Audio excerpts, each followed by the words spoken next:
A peculiar unease had settled over Mark Sterling's trucking firm lately. The bottom line had taken a sharp dive, long-standing clients had inexplicably stopped requesting freight transport, and drivers were resigning one after another, leaving behind a trail of unanswered questions. Mark had built his business from the ground up, a solitary endeavour after leaving the foster care system and graduating from vocational college with focus on transportation. 4 years spent navigating the intricacies of a large trucking company had provided him with invaluable experience, and with his hard-earned savings, he had purchased his first well-used semi-truck. In the group home, Mark had always been a subject of heated debate among the staff. "Mark my words, the boy's headed straight for trouble. Nothing good will come of him," Agnes, a particularly sour-tempered supervisor, known for her perpetually grim demeanour, would often hiss. "Or he'll end up knifed in some back alley." But a kind, elderly caregiver named Eleanor, her eyes always filled with a gentle understanding, would vehemently disagree. "I tell you, that boy will surprise you all. His troublemaking? That's just a way to quiet the ache in his heart. Not everyone can bear what he's been through, losing both his parents like that, almost before his very eyes." It was the truth that shadowed Mark's every step. He carried a persistent weight of guilt, the gnawing feeling that he should have somehow saved his parents. The storm that night had been a brutal, unforgettable fury. Hurricane-force winds had ripped shingles from roofs and snapped trees like twigs. One such fallen tree had crashed into a nearby utility pole, sending it toppling onto the fence of the small country home where Mark lived with his mother and father. A severed power line from the street lamp lay coiled on the ground in their yard, a silent, deadly serpent. "George, what happened to the lights?" Mary, Mark's mother, had exclaimed as darkness enveloped the house. "I don't know, honey. Maybe a fuse blew." Her husband peered out the window, but all he could see was the relentless rain and the distant flashes of lightning as the storm began to recede. "I'll go take a look. Maybe one of the neighbours knows something," Mary said, pulling on a light raincoat before stepping out into the yard. She didn't see the downed cable lying in the grass, and with an icy cry, she collapsed, the electric current seizing her. "Mary's been gone a while," George said, a knot of worry tightening in his chest. He rushed out the door and saw his wife lying near the fence. He instinctively ran towards her, only to crumple beside her moments later. All this time Mark had been in his room, oblivious to the tragedy unfolding just outside. It wasn't until the piercing wail of an ambulance siren sliced through the night that he went to see what had happened. Stepping onto the porch, the horrifying tableau of his mother and father lying on the ground in unnatural positions seared itself into his memory. The boy was about to rush down the steps when a blood-curdling scream from a neighbour froze him in place. "Mark, stop! Don't you dare!" Just then, an electric company truck arrived. "Power's been cut," one of the workers said, but he still cautiously checked the cable on the ground for any residual voltage. Once they confirmed it was safe, the paramedics rushed to Mark's parents, but it was too late. Mark had just turned 14. With no other relatives, he was sent to the foster home after the funeral, and the windows and doors of their small house were boarded up, a silent testament to a life abruptly ended. "He won't have any protectors behind those walls," Agnes had prophesied, her voice laced with grim satisfaction. "It's a bleak future for that boy. He won't last a day on his own." "You're a viper, Agnes," Eleanor had retorted, her voice sharp despite her gentle nature. "He's a good kid." And Eleanor had been right. Mark, after buying his first used truck, had worked tirelessly as a driver. He had eventually taken out a loan, using the truck as collateral, bought another small truck, hired a driver, then secured contracts with local businesses, steadily expanding his fleet. The business had begun to thrive. He rented a good apartment, though he knew their old house in the country was still there, but he had neither the time nor the inclination to deal with selling it. And then he met Erica. "Excuse me, young man, could you help me for a moment?" A melodic voice called out as Mark was returning home from work, just stepping into his apartment building's entryway. Turning, he found himself face to face with a woman of breathtaking beauty. She stood precariously on one leg, using a nearby lamppost for balance, a broken heel dangling from her hand. "Snapped right off," she explained with a rueful laugh. "And of course my phone's dead. Can't even call a cab, and I've got miles to get home, with work staring me down in the morning." She rattled off her string of minor disasters with a surprising lightness. In that moment, Mark knew he was a goner. He hadn't dated much, and certainly no one who possessed this blend of vulnerability and humour. "Of course, where can I take you?" he stammered, a rush of unexpected protectiveness washing over him. "Well, driving would definitely be preferable to carrying," she quipped, her eyes sparkling with amusement.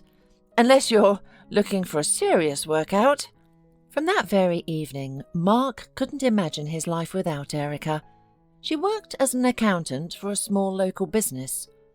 "I always pictured accountants as these mature, stern women with enormous glasses," he confessed to her sheepishly a few weeks later, a comment that sent her into peals of laughter.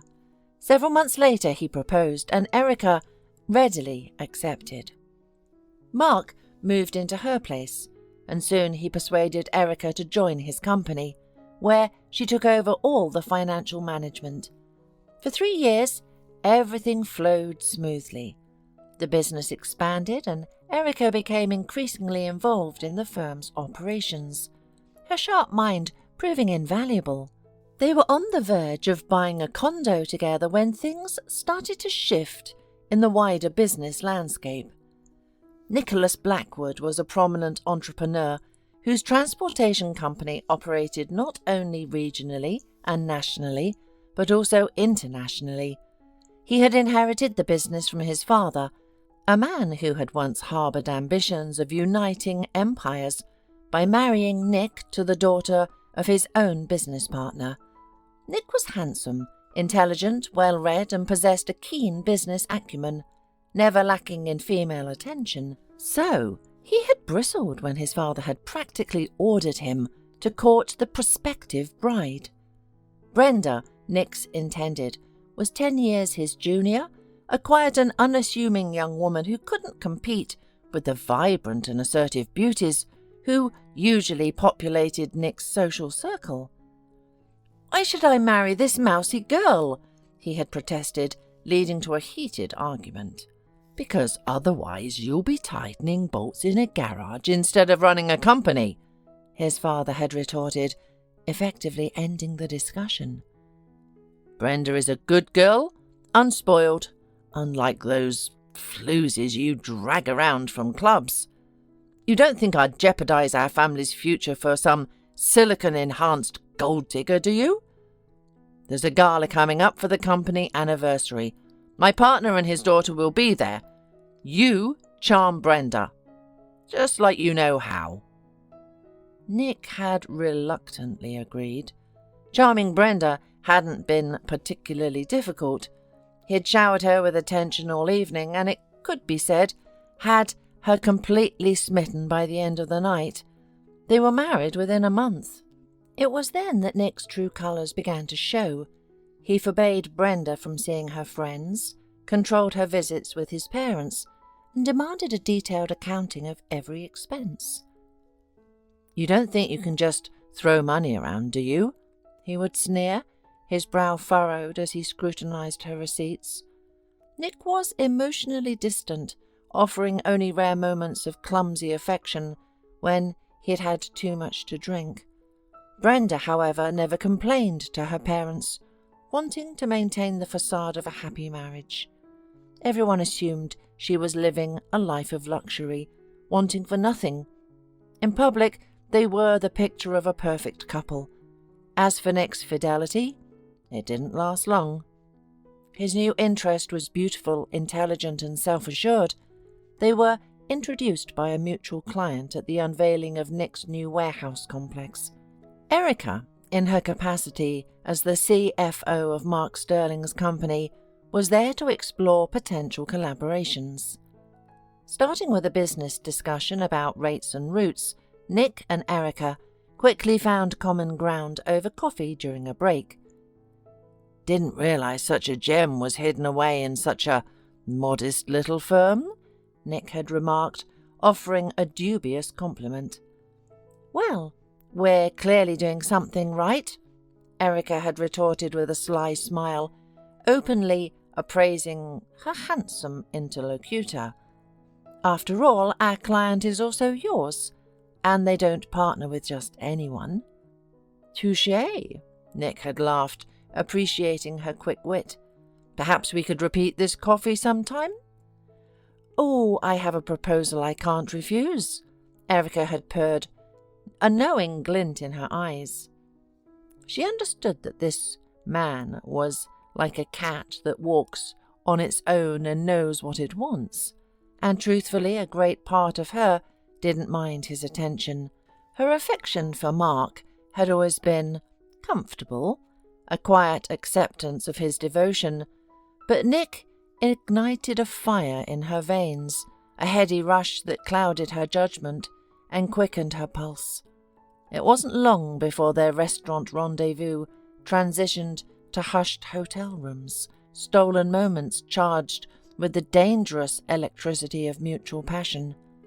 "Come work for me as my CFO," Nick proposed one afternoon, stepping out of the shower while Erica still lay languidly in bed, gazing at the ceiling with a satisfied smile. "And how exactly do you envision that?" she purred, a playful smirk touching her lips as she emerged from her reverie. "I do happen to have a husband, you know. Well, if you marry me, I might consider it," she added, a teasing challenge in her voice. "And would you give me a son?" Nick blurted out suddenly, his expression surprisingly intense. "I need an heir. My wife, she can't seem to conceive." "Get a divorce, then we'll talk," Erica scoffed, though a flicker of something akin to triumph danced in her eyes. "Easy," Nick waved dismissively, sliding back under the covers with her. But a surprise awaited him when he finally returned home. "Nick, I'm pregnant! 4 months already!" Brenda greeted him in the hallway, her face radiant with joy. Nick's expression faltered, a mask of disbelief and dismay washing over him. This unexpected development threw a wrench in his carefully laid plans. He had intended to tell Brenda about the divorce that very day. "Your parents know?" was his first clipped question, the coldness in his tone instantly dimming Brenda's happiness. "Aren't you happy?" she asked, her voice trembling slightly. "Of course I am," he lied smoothly. "It's just unexpected." Panic churned in Nick's gut. Divorce was out of the question now, but the thought of losing Erica, this intoxicating woman who saw him as the powerful man he believed himself to be, was equally unbearable. Meanwhile, a different kind of conversation was taking place at Mark's apartment. "Honey," Mark began gently, a hopeful note in his voice, "maybe we should start thinking about having a baby." He had dropped hints before, but Erica had always brushed them aside with a laugh or a feigned misunderstanding. Today, however, his suggestion was direct. "Okay," Erica replied, offering a sweet, disarming smile. It was an act, a calculated move to lull her unsuspecting husband into a false sense of security. Her plans were far more intricate and self-serving. It was around this time that the strange occurrences began plaguing Mark's business. Using her position within the company, Erica began subtly diverting funds. Initially, these were small amounts, disguised as various operational expenses. Gradually, she established a system of transfers through Nick's company using their shared clients as a convenient cover. By the time Mark noticed the discrepancies, the damage was irreversible. The company's primary assets had been quietly siphoned away, and Erica had already sold her stake in the business, leaving him financially vulnerable. "I'm leaving you," she announced with cold finality, the words hanging in the air as Mark stared at her, his world crumbling around him. "Or rather, you're leaving. This is my home now." It was a crushing blow, a betrayal that Mark in his unwavering devotion had never anticipated. But the empty company accounts were stark evidence of her deceit. With a heavy heart he packed his belongings and left. He had some savings, enough to rent a small apartment. He still needed to pay his drivers, so he put his truck up for sale, a painful symbol of his failing dream. For 6 months he desperately tried to revive his business, but the blow had been too severe. He couldn't recover from the financial and emotional devastation. Finally, Mark decided to return to his family's old house in the country, hoping to find solace and a chance to rebuild his life amidst familiar surroundings. Brenda, despite Nick's lukewarm reaction, was overjoyed by her pregnancy. Only one shadow marred her happiness: the sudden death of her father, who had suffered a heart attack in his office. She grieved that he wouldn't get to meet his grandchild. Meanwhile, Nick became increasingly distant, spending more and more time with Mark's ex-wife. Erica, impatient and demanding, would unleash furious tirades on him for his delay in divorcing Brenda. "Nick, it's been almost 6 months. How long are you going to keep me waiting? What is it with you and your mediocre wife?" "My love," Nick finally confessed, the weight of his predicament heavy in his voice, "I didn't want to upset you, but Brenda's about to give birth. I'm going to have an heir. I don't know what to do." "What?" Erica's voice was sharp with disbelief, her composure shattering. "And you said nothing? Do you think I'm a fool? I divorced Mark, left him with nothing, poured everything into your company, and you've been stringing me along?" "Honey, don't worry. I'll figure something out." Nick rushed to placate her. A few days later, Brenda was packing a bag for the hospital when she overheard Nick's hushed phone conversation. "I came up with a plan. I'll take the baby after it's born, and then I'm filing for divorce. The court will side with me. She has no one to defend her. I will do everything to that." Then, after a pause, he added, "Fine, then it'll be an accident, whatever you say." Another pause, his tone softening. "You'll be a good mother to my son, Erica, and then you'll give me children of my own." Brenda froze, a glacial hand of fear clenching her heart. How could she have been so naive, so blind? She had to run, but just then a sharp pain lanced through her abdomen. "It's starting!" she gasped. "Nick!" she cried out. Her husband rushed in, abandoning his phone. He called an ambulance, his face a mask of forced concern, and sent her to the hospital. Then he turned and headed straight to his mistress. 6 agonizing hours later, Brenda gave birth to a healthy baby boy. Clutching her newborn, she insisted on completing the birth certificate right there in the hospital. 5 days later, document in hand, she slipped away from the hospital with her son. When Nick arrived, expecting to take his wife and child home, the nurses exchanged confused glances. The new mother had told them there was no one to pick her up, and that she would be leaving on her own. No one knew where she had gone. Nick launched a frantic search, but Brenda and the baby had vanished without a trace. "You've lost your mind," his father roared when he learned of his daughter-in-law and grandson's disappearance. "What did you do to her? She wouldn't just run off like that. If anything happens to my grandson, you'll regret the day you were born." Nick's father had long since retired, but still wielded considerable influence. Nick knew his father could easily strip him of everything. "I'll find them," he promised, offering no details about his complicated personal life. March arrived, a landscape of lingering snow and biting winds. Back to his rural hometown, Mark saw his old house in the distance. The boards that had sealed the doors were gone. Strange, he thought. Vandals, maybe. Footprints led to the house. Trying to remain silent, he cautiously approached the porch. The old wood groaned ominously as he stepped onto it. The house was empty, but it was clear someone had left in a rush.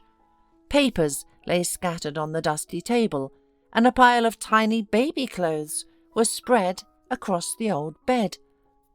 Mark picked up a small infant onesie, turned it over in his hands, and gently placed it back. Shivering in the unheated house, he grabbed the first piece of paper he saw on the table. It was a birth certificate. According to the date, the baby had been born just over a week ago. The space for father was blank.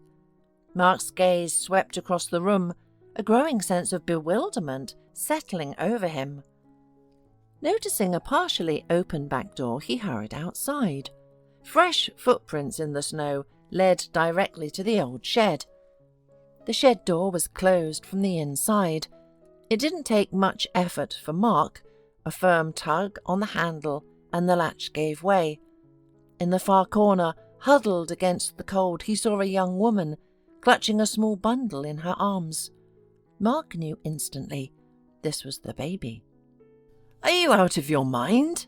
he exclaimed, his voice rough with concern. "You'll freeze out here, and the baby will too. Come on, get to the house." He didn't have an opportunity to process who this woman was or what she was doing in his abandoned home. He simply helped her to her feet and gently guided her towards the house. The stranger was trembling uncontrollably from the cold and fear, clutching the infant tightly to her chest.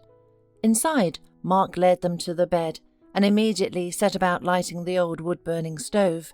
Soon a comforting warmth began to spread through the small house. The baby started to cry, and the woman looked at Mark with pleading eyes. "I'm not going to look," Mark said, turning away. "You can go into the other room, but it needs to be heated too, or you'll both perish from the cold."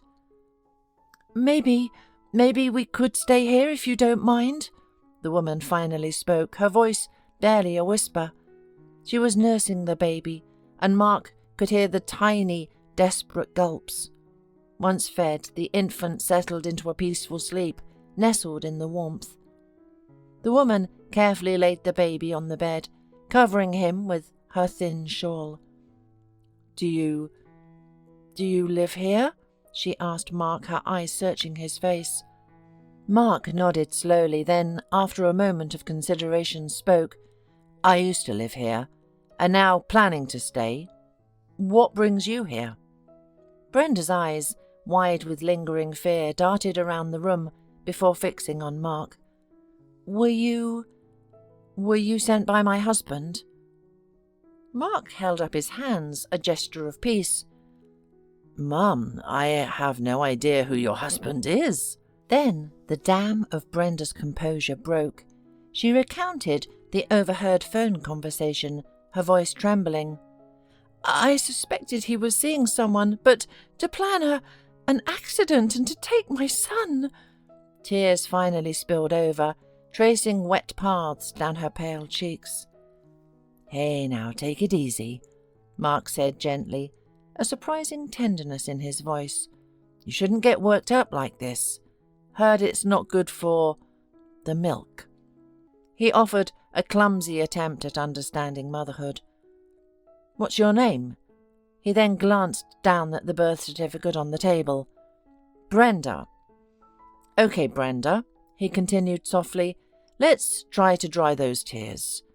You and your... He looked back at the certificate. Your little Anthony is safe here. No one's going to find you here. But I am really curious. How did you find this place? My dad and I drove here years ago, just passing through, and I noticed this boarded-up house, Brenda explained. For some reason it stuck in my mind when I was in the hospital. I took a taxi to the train station, bought a ticket to another city to throw my husband off, and then took another taxi here. I know my husband will be looking for us, but I don't know what to do now. Stay for all the time you need, Mark said simply, meeting her gaze. He had listened intently to her story. We'll figure something out together. He offered a small, reassuring smile. By the way, my name's Mark. You can have this room. It gets the most sunlight and stays pretty warm. I'll take my old room. He gestured vaguely towards another door. Let me put my things down and then I'll run to the store. We need to get some food and heat the house properly. Brenda looked at him, gratitude shining in her eyes. She hadn't expected to find an ally in this remote place. When Mark returned, laden with groceries, Brenda offered, Let me cook something. Mark readily agreed. His own culinary skills were less than impressive. The next time he went to the store, he also bought some baby supplies. Onesies, diapers, blankets, the essentials. Neighbours who remembered him as a boy were happy to see Mark back home. Good to see this place will be looked after, one of them, who had helped with his parents' funeral, said, clapping him on the shoulder. Been empty for too long. He then glanced at Brenda, who was standing shyly by the door, holding Anthony. And your wife is a quiet, sweet woman. Congratulations on the little one, by the way. Mark didn't correct him, figuring it would invite fewer questions. Meanwhile, Nicholas was determined to find his wife and son. His connections were extensive, and it wasn't long before he learned about the train ticket Brenda had purchased. Rushing to the city on the ticket, he discovered she had never arrived. Where the hell are you? He fumed. His next step was to hire a private investigator. A week later, the detective laid a report on his desk. His wife was living in a rural house with some man. That snake! Nicholas roared, his face contorted with rage. That quiet little mouse has been cuckolding me this whole time. And who knows if that kid is even mine. He vowed to demand a DNA test before acknowledging the child. He called his father, his voice tight with fury. Your precious Brenda has shacked up with some hick in the middle of nowhere, the little saint. She has clearly been playing us all. I'll drag her back here, and she can explain herself to your face. Nicholas's father was stunned. He had always liked Brenda and had eagerly awaited the arrival of his grandchild. His wife had passed away a few years prior, and he, though retired, still possessed considerable energy and had looked forward to spending time with Nick's child. Knowing his son's volatile temper, however, he decided to reserve judgment and hear Brenda's side of the story first. Bring her to me, then we'll talk, his father replied sternly before hanging up. I'm going with you, Erica declared, her eyes hard, when Nick relayed the news. I'll be a witness. We'll accuse that hick of kidnapping Brenda and the baby. We'll get your wife and son back, and then we'll figure out what to do with her. Maybe you shouldn't get involved in this, Nick said hesitantly, a flicker of doubt crossing his face.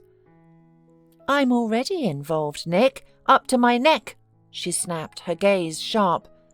After all, my money is tied up in your company, and I'm not about to let you pull some stunt that leaves me penniless. No, I would never do that, Nick said, reaching for her to kiss her, but she turned her face away. Not until I see a ring on my finger can I trust you completely. Fine, let's go, Nick agreed, and they climbed into his SUV, setting off on the road. March weather was notoriously unpredictable, a constant shift between snow, frost, thaw, and sudden drops in temperature. Today, a hard freeze had followed a brief thaw, leaving treacherous black ice on the roads. Experienced drivers were cautious, but Nick, fueled by rage, sped recklessly, trusting the power of his vehicle. Nick, slow down. What's the rush? They're not going anywhere, Erica pleaded, trying to reason with him. I want to see that lowlife, Nick gritted out, his knuckles white on the steering wheel. Without reducing his speed, he swerved off the main highway onto a secondary road leading to the rural town where Brenda and Anthony were hidden. Suddenly, a rabbit darted out of the woods, directly into their path. Erica screamed, a high-pitched sound of pure terror. Nick yanked the steering wheel and slammed on the brakes simultaneously. The SUV fishtailed, spun violently and flipped over several times, skidding on its roof for a horrifying distance before finally crashing into a snowdrift. Passing motorists stopped and rushed to the wreckage, frantically calling for emergency services. All of this was visible from the window of Mark's old house. Brenda froze, witnessing the horrific accident, completely unaware that her husband was inside the mangled vehicle. "Mark!" she called out. "Look! There's been a terrible accident." "Maybe they need help." Mark, pulling on a jacket, rushed out of the house and towards the scene. He arrived just as the ambulance did. The paramedics carefully extracted a man's body from the twisted metal. He was dead. Then they began working on the woman. She was still alive. Mark instantly recognized his ex-wife, Erica. A pang of pity resonated within him. Her eyes flickered open and a look of stunned surprise crossed her face as she saw him. Erica tried to speak, but only a choked gasp escaped her lips before she lost consciousness. They loaded her into the ambulance, its siren wailing as it sped towards the city, but she didn't make it. She died on the way. Police arrived quickly and identified the deceased. Mark recounted everything he knew and stepped back to the side of the road, a strange sense of detachment settling over him. Suddenly, he heard a faint ringing and felt a vibration. Looking around, he noticed a cell phone lying in the snow, likely fallen from the dead man's pocket as the paramedics had worked. The screen illuminated, displaying Dad as the caller. Almost instinctively, Mark picked up the phone, pressed the green button and held it to his ear. "Nick, did you find Brenda and the baby?" A worried elderly voice asked urgently. Mark was stunned into silence. "Well, why aren't you saying anything? Where are they? Are they all right?" Mark walked over to a police officer who was taking notes and handed him the phone, nodding towards the body covered by a jacket. He no longer heard what the officer was saying to the grieving father. He turned and walked back towards the house, his pace quickening until he was running. Brenda looked at Mark with wide, questioning eyes as he returned, his face ashen. "What is it?" she asked anxiously. He had to tell her everything. Brenda didn't utter a single word. The woman with him was my ex-wife," he finally managed to say. "Now I understand where my business went," he added, a bitter understanding dawning in his eyes. "She was a good financial manager. I just trusted her too much." "So, my husband and your wife?" Brenda gasped, unable to comprehend the bizarre coincidence. "It seems that way," Mark confirmed. "You don't have to be afraid anymore. You can go back to your home." He hesitated. "Of course, there's still your father-in-law, but from what you've told me, he seems like a decent man. Would you like me to go with you? Explain the situation?" "No," Brenda said, a newfound resolve in her voice. "I'll go myself." She needed to speak to her husband's father face to face. Could you drive us to the city?" "Of course," Mark nodded. "But I'll be nearby just in case." Brenda entered her father-in-law's house, little Anthony nestled securely in her arms. Mark followed closely behind. "Brenda, my dear girl, what has happened?" Nicholas's father, his eyes filled with tears, embraced his daughter-in-law and grandson. "He was coming to find you." Brenda had no choice but to tell him everything. Her father-in-law listened, his head in his hands, rocking gently. When she spoke of Erica, he refused to believe it. Mark had to step in and corroborate Brenda's story. "So that's where those sudden large investments in our company came from," Nicholas's father said, shaking his head sadly. "So, son, they left you with nothing? All right," the old man sighed, a new determination hardening his gaze. "We'll sort this out." He asked Brenda to return to her husband's house. "This is your home now, and my grandson's home. All his assets are now yours." He was deeply grateful to Mark for sheltering Brenda and Anthony and offered to return all the stolen assets. But Mark refused. "I'll earn it back. That money belongs to Brenda and Anthony now." "Goodbye," Mark said. A quiet farewell. "Then I'll offer you a share in the business," the man insisted. "I can see you're a good man, smart and capable." Though the death of his wayward son had struck a deep wound in his old age, the businessman gradually found a semblance of peace as time moved forward. He eventually entrusted his business to Mark and Brenda. In time, they both realized their growing affection for each other had blossomed into love, and the elderly man became a happy grandfather to 3 grandchildren. And though 2 weren't related by blood, it no longer mattered. Love, kindness, and a shared future had created a new kind of family.